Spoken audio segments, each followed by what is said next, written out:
여러분 혹시 여기 앉아있는 친구들 중에 알라딘 책이나 아니면 뭐 영화 본 친구 있으면 손 한번 들어볼래요?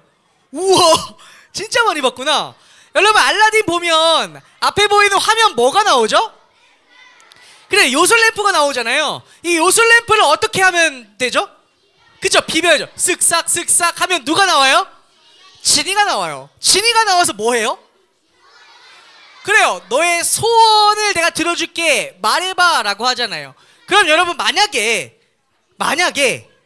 알라딘에 나오는 그 요술램프 지니가 이렇게 소원을 들어주는 것처럼 하나님께서 지금 여러분들에게 찾아오셔서 얘들아 너의 소원을 하나만 말해봐 내가 들어줄게 하면 여러분은 뭘 말할 것 같나요? 발표할 친구들 손 한번 들어보세요.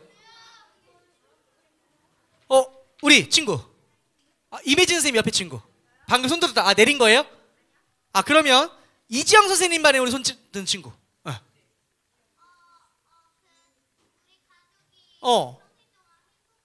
우리 가족이 평생 동안 행복할 수 있는 소원을 빌 거래요. 우리 친구.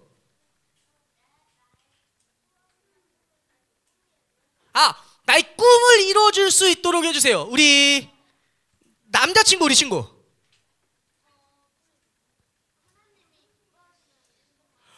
와, 하나님이 기뻐하시 소원을 딱 하나 들어준다고 했을 때 그 이야기 할 것 같아요? 하나님이 기뻐하시는 말과 생각과 행동을 할 수 있게 해달라고 한다고요? 와, 훌륭합니다. 내리고요. 좀 이따 또 발표할 수 있는 시간이 있을 것 같아요. 오늘 목사님이 소원 이야기 하는데 말씀을 준비하면서요 되게 재미있는 소원들을 발견했어요. 뭐냐면 그 어떤 곳에서 이렇게 소원 트리를 했는데 거기에 이렇게 초등학생들로 추정되는 친구들이 적은 거예요. 첫 번째 이렇게 적었대요. 똑똑하면서 공부는 무조건 100점. 근데 옆에 뭐라고 써있어요? 연습 X. 그러니까 공부하지 않고 그냥 시험 보면 100점 맞고 싶다라는 거죠. 그런가 하면 아래가 더 재밌어요. 읽어볼까요?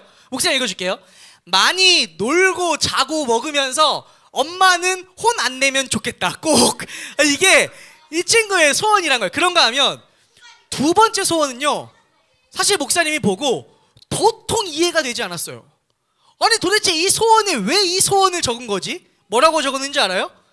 사자 키우기. 나는 목사님은 도대체 이 친구가 아니 왜 도대체 여기에 소원으로 사자 키우기를 적었는지 이해가 잘 안 되더라고요. 근데 뭔가 아무튼 본인이 깊은 뜻이 있겠죠. 중요한 것은요 목사님이 오늘 왜 이 소원 이야기를 하며 말씀을 시작하냐는 거겠죠. 오늘 말씀에 나오는 이 한 사람이 하나님께 소원을 이야기하는 사람이 나옵니다. 누구냐면 목사님 따라합니다. 솔로몬은 누구냐면 다윗 왕의 뒤를 이어 이스라엘의 왕이 된 사람이에요. 그런데 문제가 있어요. 이 솔로몬이요 왕이 되자 큰 두 가지 고민이 찾아와요. 첫 번째 고민은 무엇이냐면 이거예요. 솔로몬 앞에 왕이 누구라고요? 다시 한번 앞에 보세요. 집중합니다. 솔로몬 앞에 왕이 누구라고요? 다윗이라고요. 근데 그 다윗이요 되게 훌륭하고 위대한 왕으로 이스라엘 백성들 머리에 있단 말이에요. 지금도요 이스라엘 사람들에게 훌륭한 사람을 뽑아보세요 라고 하면 진짜 손가락 안에 나오는 사람들이 모세, 엘리야, 그 중에 꼭 나오는 사람 중에 한 명이 다윗이에요.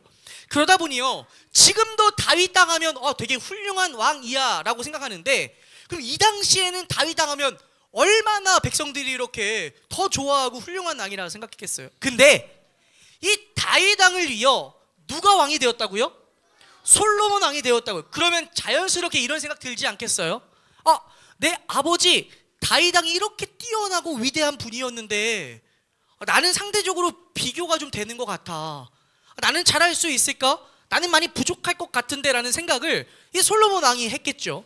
그런가 하면 두 번째 고민은 무엇이냐면 다윗 왕 당시에 이제 이 이스라엘 백성들이 많이 있잖아요. 그러면 솔로몬 왕의 역할은 무엇이냐면 그 이어서 수많은 백성들을 다스려야 된다는 거죠. 근데 이 당시에 왕 중에 중요한 특징, 중요한 그 역할 중에 하나는 무엇이냐면 재판하는 거였어요. 뒤에 말씀 조금 더 읽어보면요 솔로몬의 아주 지혜로운 재판 이야기가 나오듯이 모든 걸 다 왕이 하지 않죠. 정말 중요한 재판 그리고 뭔가 되게 어려운 재판은 왕이 그 재판의 결과를 내리는 그러한 일들이 있었다라는 거죠. 그러다 보니까요, 이 솔로몬 왕이 고민이 오는 거예요. 아니, 내가 잘할 수 있을까? 그런가 하면 동시에 아버지 다윗왕과 되게 비교되는 것 같은데, 여러 고민들이 있을 때 이 솔로몬 왕이요, 하나님께요 1,000마리의 제물을 한 번에 잡아서 하나님께 제사를 드려요. 그리고 이어서 하나님께서 이 솔로몬에게 찾아오셔서 이야기하십니다. 뭐라고 이야기하시냐면, 솔로몬아, 내가 너의 소원을 하나 들어줄게. 이야기해보렴. 그때 솔로몬이 대답한 이야기가 오늘 우리 여러분들이 읽었던 말씀이에요. 한 번 더 읽어볼 텐데요, 빨간색은 2배로 큰 목소리로 준비 시작. 저에게 주님의 백성을 다스릴 수 있도록 옳고 그름을 가려 판결할 수 있는 지혜를 주십시오. 주께서 지혜를 주시지 않으시면 이렇게 많은 주님의 백성을 어떻게 다스릴 수 있겠습니까? 목사님이요, 이 말씀 보고 사실 반성이 많이 됐어요. 사실 목사님은 하나님께 나타나셔서 목사님에게 소원을 들어줄게 하면 목사님은 지혜를 달라 이런 이야기를 사실 하지 않을 것 같았던 거예요. 그러다 보니까 목사님 보면서 와, 솔로몬 대단하다. 근데 이후에 말씀을 보다 보면요, 집중. 이후에 말씀을 보다 보면 이 솔로몬 왕이 되게 하나님 보시기에 기뻐하시지 않는 행동들도 많이 해요. 근데 적어도 오늘 말씀에 나오는 이 당시의 초창기에는 적어도 솔로몬이 되게 멋진 왕이었구나라는 것을 우리가 알 수 있고 볼 수 있죠. 근데 여러분들이 오늘 읽었던 이 지혜라는 말이요, 어른 성경을 보면 뭐라고 표현되어 있냐면 이렇게 표현되어 있어요. 네 글자 읽어볼까요? 준비 시작. 더 큰 목소리로 시작. 지혜를 여러분들 보는 성경에는 지혜라고 써 있는데 어른들이 보는 개역 개정에는 뭐라고 써 있다고요? 듣는 마음이라고 써 있다고요. 아니, 왜 지혜가 듣는 마음일까요? 도대체 왜 무엇 때문에 지혜가 듣는 마음이라고 할 것 같아요? 이거에 대해서 두 가지로 함께 나누려고 합니다. 듣는 마음 첫 번째 무엇이냐면 바로 이거예요. 지혜 듣는 마음이라 했죠. 목사님이 물음표 하면 여러분들은 크게 대답하는 거예요. 두 번 뒤에 있는 거. 듣는 마음. 에이, 더 큰 목소리로. 듣는 마음. 한 번 더. 듣는 마음. 첫 번째 듣는 마음은, 잘 보세요, 중요합니다. 첫 번째 듣는 마음은 어떤 듣는 마음이냐면 하나님의 말씀을 잘 듣는 마음이에요. 다시 한번 앞에 보세요. 성경에서 이야기하는 지혜, 듣는 마음의 첫 번째는 무엇이냐면 하나님의 말씀을 잘 듣는 마음이라고요. 목사님이 보고 궁금했어요. 아니, 솔로몬이 그러면 여러분 당시에 지혜가 전혀 없었을까요? 솔로몬이 왕의 아들이잖아요. 그러면 어렸을 때부터 왕실 교육을 받으며 보통 사람들보다는 더 아는 것도 많을 거고요, 더 이렇게 똑똑한 부분도 많이 있었을 거예요. 그럼에도 불구하고 솔로몬이 하나님께 그러면 왜 듣는 마음을 구했을까? 목사님에게 중요하더라고요. 왜 솔로몬이 하나님께 다른 사람보다 더 많이 배웠을 거고 솔로몬 옆에 뛰어나고 똑똑한 신하들도 정말 많아서 사실 물어보면 되잖아요. 전문가. 자, 어떤 전문가 와서 이거 어떻게 해야 돼요? 다음 전문가 와서 이거 어떻게 해야 돼요? 충분히 할 수 있는 방법들이 많았을 텐데 솔로몬이 그러면 왜 하나님께 하나님의 이 말씀을 듣는 마음을 구했을까? 중요한 포인트가 이거더라고요. 한번 읽어볼까요? 준비. 노란색입니다. 시작. 더 큰 소리로 시작. 솔로몬이요, 하나님께 듣는 마음을 구했던 그 마음 중심에는 무엇이 있었냐면 자신의 작은 머리 말고 크신 하나님을 의지하는 마음이 있었다는 거예요. 다음 빨간색 읽어볼까요? 준비 시작.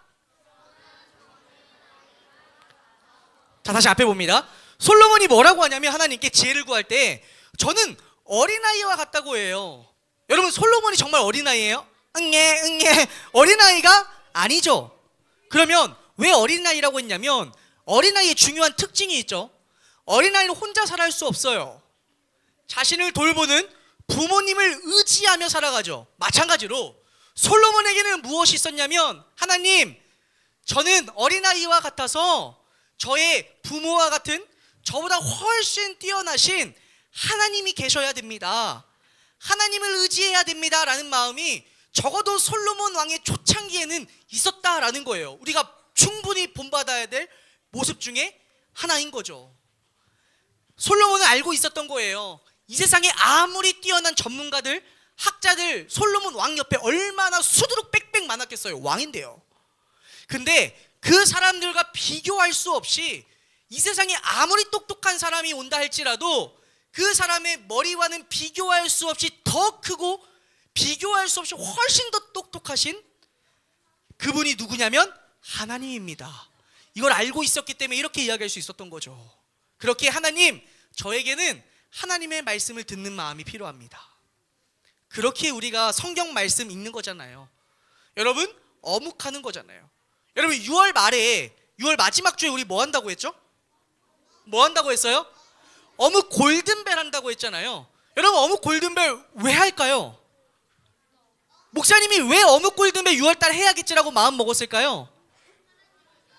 여러분들이요, 이 하나님의 말씀을 듣는 마음이 더 커지길 바라는 마음으로 하는 거예요. 하게 된 결정적인 계기가 있었어요. 뭐냐면 여러분들 마음에 하나님의 말씀을 듣는 마음이 점점 작아지고 있다는 걸 목사님이 발견했어요.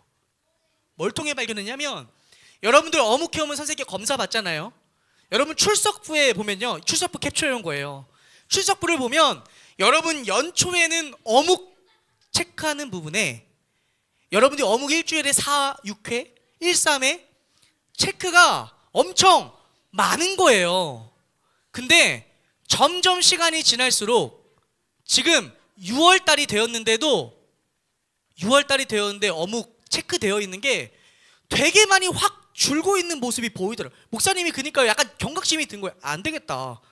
여러분들이 하나님의 말씀을 듣는 마음이 진짜 중요한데 이거 다시 잘 살리기 위해서 그래서 어묵 골든벨 하는 거예요. 그러면 목사님 말씀 준비하면서요, 2017년도에 700명의 이 크리스찬 교회 다니는 사람들 대상으로 이런 조사를 했대요. 여러분들은 하루에 하나님의 말씀 얼마나 읽습니까? 하나님 말씀을 하루에 읽습니까? 라는 질문이거든요. 거기서 예배 빼고요. 그랬더니 여러분 매일 나는 하나님의 말씀을 그래도 잠깐이라도 봐요 하는 퍼센트가 몇 퍼센트래요? 19.5%래요. 무슨 말이냐면 여기 앉아있는 우리 친구들 중에 5명 중에 2명은 하나님의 아니죠, 10명 중에 2명은 그래도 매일 잠깐이라도 말씀 본다는 거예요. 근데 그 다음이에요. 거의 읽지 않는다는 25.3%. 그러니까 하루에 나는 하나님 말씀 거의 일주일 읽지 않아요 하는 사람이 여기 앉아있는 친구들 10명 중에 한 2-3명은 된다는 거죠. 그런가 하면 그 다음이죠. 일주일에 그 매일도 아니고요, 그냥 가끔씩 생각날 때마다 어묵 한 번씩 펴요. 가끔씩 생각날 때마다 성경 읽어요 하는 친구들이 그 다음 대부분이라는 거죠. 근데 목사님이 조금 전에 이 어묵 봤잖아요. 보니까요, 이 수치와 크게 우리가 다를 게 없는 거예요. 여러분들이 조금 더 그래도 어묵하니까 좀 더 높게 보더라고요. 근데 중요한 포인트는 무엇이냐면, 여러분에게 정말 마음에는 하나님의 말씀을 듣고자 하는 이 듣는 마음이 진짜 있어요? 여러분 마음에 진짜 우리 다 이야기하잖아요. 우리 지혜롭고 싶어요. 하나님 보시기에 지혜로운 사람 되고 싶어요 하는데, 그럼 그에 걸맞게 여러분들 하나님의 말씀 매일매일 읽으려고 조금이라도 하려고 여러분 노력하냐라는 거예요. 그래서 돌아오는 6월 마지막 주에 어묵 골든벨 하는 이유가 무엇이냐면, 여러분들 마음에 다시 한번 이 하나님의 말씀을 듣는 마음이 조금 더 살아나고 커지길 바라는 마음이에요. 정리합니다. 목사님이 물음표 하면 여러분 대답이에요. 듣는 마음? 다시 한번, 듣는 마음? 첫 번째 듣는 마음은 바로 무엇이다? 하나님의 말씀을 듣는 마음이다. 이 안에 담겨 있었던 이 솔로몬의 모습 뭐라고요? 노란색 준비 시작. 이게 바로 우리가 하나님의 말씀을 들어야 하는 이유예요. 우리의 작은 머리보다 하나님이 훨씬 더 크시기 때문이죠. 그런가 하면 두 번째입니다. 듣는 마음. 집중하세요. 다시 한 번 더 합니다. 듣는 마음. 한 번 더. 듣는 마음. 첫 번째 듣는 마음은 하나님의 말씀을 잘 듣는 마음이라면, 두 번째 듣는 마음은요, 하나님의 말씀뿐만 아니라 여러분 옆에 있는 다른 사람들의 말도 잘 듣는 게 필요해요. 그 두 번째 사람들의 말을 잘 듣는 마음인데 이걸 두 글자라면 이거예요. 읽어볼까요? 시작. 시작. 경청. 내 옆에 있는 다른 사람 말에 귀 기울여 듣는다는 거죠. 말씀 빨간색만 읽어봅시다. 시작. 잘 보세요. 왜 두 번째 듣는 마음이 다른 사람들의 말을 듣는 거냐면, 여러분 목사님이 재판관이라고 해봅시다. 자, 목사님 재판관이에요. 여기 앞에 재판을 받는 사람이 있어요. 그럼 목사님이요, 자 들어오세요. 왜 앉으시고요, 잠시만 기다리세요. 제가 얼굴을 좀 볼게요. 좋습니다. 판결 내리겠습니다. 돼요? 안 되죠. 재판을 내리려면 어떻게 해야 돼요? 이 사람의 이야기를 어떻게 해야죠? 잘 들어야죠. 솔로몬 역시 동일해요. 중요한 재판을 하기 위해서는요, 정확하게 그 상황을 잘 들어야 되고 거기에 대해 판결을 내려줘야 하는 거죠. 두 번째 듣는 마음의 중요한 것은 무엇이냐면, 여러분 옆에 있는 다른 사람의 말을 잘 들을 수 있어야 하는 거예요. 지금 이 시간도 동일하죠. 하나님의 말씀을 잘 들을 수 있는 것, 또 여러분 공과할 때 여러분 선생님, 다른 친구의 이야기를 잘 들을 수 있는 것, 이게 바로 듣는 마음이라고요. 목사님 말씀 준비하면서요, 두 가지 운동이 떠올랐어요. 두 번째 듣는 마음 사람들 하면서요, 이거거든요. 첫 번째는 뭐예요? 크게 뭐예요? 피구예요. 두 번째는 뭐예요? 캐치볼이에요. 근데 잘 보세요. 이 피구와 캐치볼은 특징이 있어요. 피구 먼저 한번 볼까요? 피구 하면요, 목사님이 공을 던지는 사람을 생각해 볼게요. 목사님이 피구 던지는 사람 입장에서는 이 피하는 사람이 공을 잘 받을 수 있게 던져요? 못 받을 수 있게 던져요? 못 받고 맞추기 위해 던지죠. 그러니까 이렇게 하지 않잖아요. 피구할 때. 자, 지금부터 나 공 던진다. 자, 받아. 하지 않고 어떻게 해요? 자, 해서 이 사람 맞추는 게 그거잖아요. 그럼 잘 보세요. 피구공을 맞는 사람 입장에서는 어떻게 해요? 공을 던지면 어떻게 해요? 공 날라온다. 저 공이 돼야지. 저 이렇게 안 하죠. 어떻게 해요? 공이 오면 피하죠. 잘 보세요. 잘 보세요. 중요합니다. 피구의 특징이 방금 그거였어요. 던질 때에도요, 다른 사람이 받는 거 고려하지 않고 던져요. 피하는 사람도요, 이거 오는 거 그냥 전혀 그냥 완전 피하는 게 중심이죠. 잘 보세요. 근데 캐치볼은 어떤 특징이 있냐면, 캐치볼은 여기 있고 목사님이 있을 때 어떻게 해요? 이 사람이 잘 받을 수 있도록 던지죠.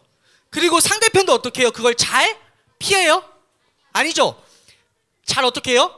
받으려고 하죠. 잘 보세요. 목사님이 방금 왜 피구랑 캐치볼 이야기를 하면 두 번째 듣는 마음을 이야기했냐면 똑같아요. 하나님의 마음, 하나님의 이 말씀뿐만 아니라 옆에 있는 다른 사람들의 말을 듣는 마음이 있는 사람은요, 피구와 같은 사람이 아니라 무엇과 같은 사람일까요? 캐치볼요. 잘 보세요. 듣는 마음이 없는 사람은요, 던져요. 던질 때 그 말을 전혀 듣지 않아요. 그냥 무조건 피하죠. 그 말 받아들이지 않아요. 하는 피구를 말할 때도 동일하죠. 이 사람이 어떻게 받든 상관하지 않아요. 내가 할 말 그냥 하는 거죠. 그런가 하면 듣는 마음을 가진 사람은요, 피구와 같은 사람이 아니라 캐치볼과 같은 사람이라고요. 내가 말할 때에도 이 사람이 잘 받을 수 있도록 던지고요, 받는 사람 역시 이 사람이 던진 이걸 어떻게 해요? 잘 귀 기울여 듣는 거죠. 여러분, 피구와 캐치볼의 차이 알겠어요? 중요한 포인트는 무엇이냐면, 목사님 따라합니다. 경청. 경청. 피구는 귀 기울여 듣지 않아요. 피해요. 흘려보내요. 캐치볼은 잘 어떻게 해요? 받아요. 잘 듣는다고요. 경청한다고요. 이게 바로 중요한 특징이에요. 목사님 질문해 볼게요. 혹시 여기 앉아있는 초등부 친구들, 우리 선생님들은 피구와 같은 사람이에요? 아니면 캐치볼과 같은 사람이에요? 여러분 모두 마음 가운데 나는 다른 사람의 말 역시 듣는 마음이 있어서 캐치볼과 같은 사람이었으면 좋겠다라고 다짐하는 친구들 되었으면 좋겠어요. 그래서 목사님이 오늘 말씀 준비하면서요, 이 어린이를 위한 경청의 한 부분을 한번 여러분 읽어볼래요? 준비! 딱 그 캐치볼과 같은 사람, 다른 사람의 말을 잘 듣는 마음을 가지고 있는 사람이 이런 사람이더라고요. 읽어볼까요? 시작! 내 목소리만 크게 하지 말고 다른 사람의 소리도 들어가면서 서로 맞추는 느낌으로 해야 한다. 여러분 여기 보면 딱 그거잖아요. 피그와 같은 사람은 여기 써 있어요. 내 목소리만 크게 하는 사람이 피그와 같은 사람이죠. 상관없어요. 그냥 나만 잘 던지면 돼요. 근데 캐치볼과 같은 사람은 어떤 사람이냐면 다른 사람 소리도 들어가면서, 다른 말로 경청이죠. 다른 사람 소리도 들어가면서 서로 어떻게 해요? 맞추는 느낌으로 주고받고 하는, 그것이 바로 뭐라는 거예요? 경청이라는 거죠. 다시 한번 질문합니다. 여러분들은 피구와 같은 사람이에요? 아니면 캐치볼과 같은 사람이 되고 싶어요? 오늘 말씀에서 이야기하는 듣는 마음 두 번째는 바로 캐치볼과 같은 사람. 그러기에 필요한 거 목사님 따라합니다. 경청 이거라고요. 말씀을 맺습니다. 오늘 말씀에 솔로몬이 하나님께 구한 최고의 소원 두 글자 뭐였죠? 지혜였어요. 이 지혜를 네 글자로 풀면 무엇이다? 다시 한번 무엇이다? 듣는 마음이다. 훌륭합니다. 듣는 마음 첫 번째 무엇이었냐? 듣는 마음. 다시 한번 듣는 마음. 여기서 듣는 마음. 하나님의 말씀을 잘 듣는 것, 듣는 마음이다. 여기에 중요한 우리의 마음에 새겨야 되고, 왜 하나님 말씀 들어야 돼요? 이것 때문이죠. 노란색 시작. 우리의 작은 머리 말고 더 크신 하나님을 의지하기 때문에 하나님 말씀을 보는 거예요. 하나님 말씀을 듣는 거죠. 두 번째입니다. 듣는 마음. 다시 한번 듣는 마음. 사람들이요. 다시 한번 질문합니다. 여러분들은 피구와 같은 사람이 되고 싶어요? 캐치볼과 같은 사람이 되고 싶어요? 뭐라고 대답해요? 그래요. 여러분 정말 방금 이야기했던 캐치볼과 같은 사람이 되기 위해서 구해야 될 건 무엇이냐면 듣는 마음 두 번째라고요. 하나님, 제가 다른 사람의 말에도 경청할 수 있는 마음을 주세요. 나는 그렇게 하나님이 기뻐하시는 두 가지 마음을 마음에 새기고 또 하나님께 구하며 이 두 가지 마음을 갖기로 크게 다짐하는 친구들, 목사님 따라합니다. 큰 목소리로 아멘.